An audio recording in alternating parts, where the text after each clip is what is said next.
The grease never really washes out. Not from under your nails, not from the cracks in your palms, not from the smell that follows you home and into your sleep. Milo Decker had stopped trying to scrub it away sometime around his 22nd birthday, which was also roughly when he stopped pretending the shop was going to turn a corner. He ran the place alone. His father had built it a squat, two-bay garage on the edge of Kingman, Arizona, wedged between a closed-down tire shop and a stretch of alkali desert that went nowhere interesting. The sign out front still said Decker and Son in faded blue letters, even though the first half of that equation had been in the ground for 3 years.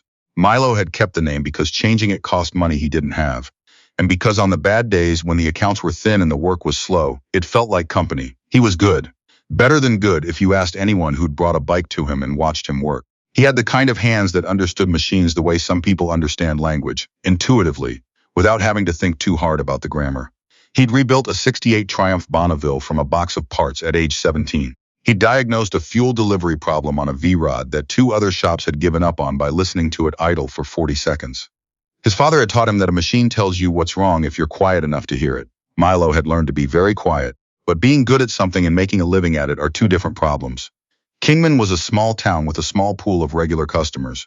Most of what came through the door was oil changes, tire swaps, the occasional brake job. It kept the lights on, barely. The rent was 3 months behind. The compressor had been making a sound he didn't like for 2 weeks.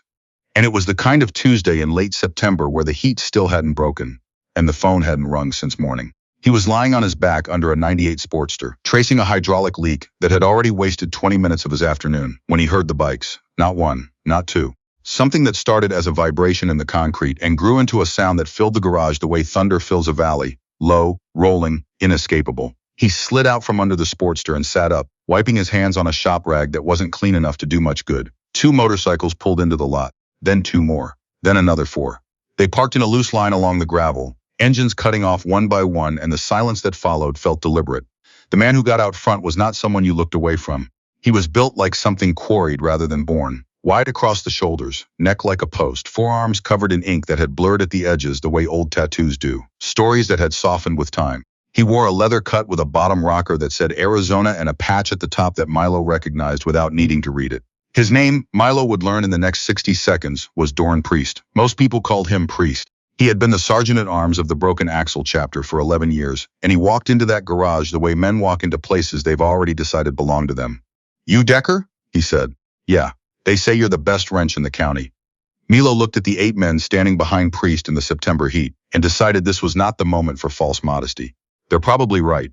Priest almost smiled. Not quite. He stepped aside and gestured toward the last bike, a 1965 Harley-Davidson Panhead that 2 of his men were pushing slowly off a trailer hitched to a truck that had pulled in behind the motorcycles. Milo watched it come down the ramp.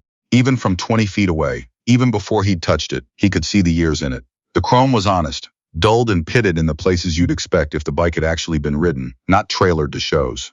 The paint was a deep burgundy that had faded to something closer to rust at the edges. It was the kind of motorcycle that had a biography. "This was my father's bike," Priest said. "He rode it from Flagstaff to the Pacific Coast 3 times. Rode it to his brother's funeral in New Mexico. Rode it until his hands stopped working right, and then he parked it." He paused. "He died 8 weeks ago." Milo didn't say he was sorry. He had the sense that Priest hadn't come here for that. "I want it running," Priest said. "Not restored, not prettied up. I want it running the way he rode it. I want the weight of it to feel like his bike felt, not like a museum piece." "What's wrong with it?" "That's what I'm paying you to find out." Milo walked around the Panhead slowly, the way his father had taught him. "Start at the back, work forward, don't touch anything until you've looked at everything." The fuel tank had a small dent on the left side that someone had attempted to fill at some point. Badly. The exhaust pipes were original, he thought. The seat leather was cracked but intact. He crouched at the front end, looked at the forks, and felt something tighten in his chest that he didn't immediately understand. He stood up and looked at Priest. "How long has it been sitting?" 2 years, maybe a little more." "Who worked on it last, before it got parked?" Something shifted in the group behind Priest. Not a movement exactly. More like a change in the air, the way pressure changes before weather. "Why are you asking that?" Priest said. Milo looked at the front forks again. He crouched back down, pulled a flashlight from his back pocket, and put the beam on the lower triple tree. Then he moved to the frame near the neck and held the light there for a long time. "Because," he said, "somebody worked on this bike and they didn't do it right." The silence that followed was the kind that has weight. "Explain that," Priest said. Milo stood up. He was 24 years old, alone in a garage, with 8 members of one of the most recognizable motorcycle clubs in the American Southwest standing between him and the door. He understood that. He also understood that the man in front of him had just lost his father and had brought him the last physical connection to that man, and that the worst thing Milo could do right now, worse than any other possible outcome, was lie. The welds on the neck, he said. Somebody ground them down and re-welded them. You can see where they tried to blend it into the original finish. It's not obvious unless you're looking for it, but it's there. He pointed the flashlight. The work is bad. Not bad like amateur bad. Bad like they didn't care if it held. The bead is inconsistent. If this bike had gone highway speed sustained, the neck could have walked. The forks would have gone light. At 65, 70 miles an hour, he stopped. He didn't need to finish it. Priest stood very still. The men behind him stood very still. My father didn't crash this bike, Priest said. His voice had not changed in pitch or volume, which somehow made it worse. He parked it because his hands went. Arthritis. I know, Milo said. I'm just telling you what I see. Who did this work? I don't know. I can tell you it wasn't original Harley work, and it wasn't recent. There's oxidation in the weld zone, which means it's been like this for a while. Years, maybe. He paused. I can tell you one more thing. Say it. Whoever did it knew what they were doing well enough to hide it from a casual look. This wasn't a mistake. Somebody knew exactly where to work on a frame to make a bike dangerous without making it obvious. The name that moved through the group, quietly, just a name passed between men who already knew it, was Stovall. Milo didn't know who Stovall was. He filed the name away without asking. Priest looked at him for a long time. Can you fix it? Yes. Fix it right? Not just run it, but fix it so it's sound? That's the only way I know how to fix things. Priest nodded once. You've got 5 days. What do you need? Milo told him. Priest made a call. A parts account was set up before Milo finished his coffee the next morning. The work itself was the cleanest part of the whole thing. Milo stripped the front end down to the frame and documented every weld point with photographs, working methodically in the way his father had trained him, building a record of what had been done and what needed undoing. The bad welds were worse than he'd initially thought. Not just the neck, but 2 additional points on the down tube where the same grinder had been run along old beadwork, and new metal had been layered over weakened steel. It was the kind of work that would have passed inspection at a glance. It would not have passed a crash. He called in his parts order that first evening and started the cut and prep work the following morning. He used a TIG welder his father had bought secondhand in 2009 and kept meticulously maintained. The one piece of shop equipment that Milo would have sold last, before the compressor, before the lift, before anything else. He ran practice beads on scrap steel until his hands were warm and his eye was calibrated. And then he worked on the Panhead with the kind of focus that made time move differently. On the third night, somewhere around 9 o'clock, Priest came back alone. He sat on a shop stool without being invited and watched Milo work for a while without speaking. Milo didn't stop. He'd learned early that some people needed to sit in a space for a while before they could say what they'd come to say, and that the worst thing you could do was rush them. He trusted that man, Priest said eventually. Milo kept his eyes on the weld pool. Stovall ran a shop 2 towns over. My father brought the bike to him once, maybe 7, 8 years ago. Some vibration he couldn't trace. He thought it was the primary chain, turned out it was a loose motor mount. Priest's voice was flat, recitative. He said Stovall was good, honest. He told me that specifically. Milo let the arc die, lifted his hood, checked the bead. Good. He started the next segment. There was a disagreement, Priest said. Later. Between Stovall and the club. Money the way it usually is. Stovall thought he was owed something for work that didn't get paid. He had a point, actually. The man who authorized the job didn't go through proper channels. The money got tangled, and Stovall got shorted. A pause. He didn't come to me. He didn't come to anyone who could have fixed it. He fixed it his own way, apparently.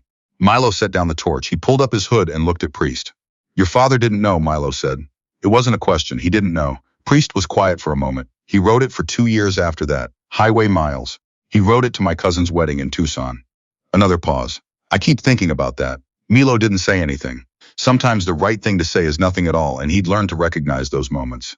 He pulled his hood back down and went back to work, and Priest sat on the stool in the corner of the garage and stayed until Milo called it a night just before midnight. He never asked Priest what had happened to Stovall or what was going to happen. It wasn't his question to ask. He finished the framework on day 4 and spent day 5 on mechanical. Cleaned the carburetor, replaced the petcock and fuel lines, checked the electrics, adjusted the primary and secondary chains, set the timing by ear and then confirmed it with a light. He went over the brakes 3 times.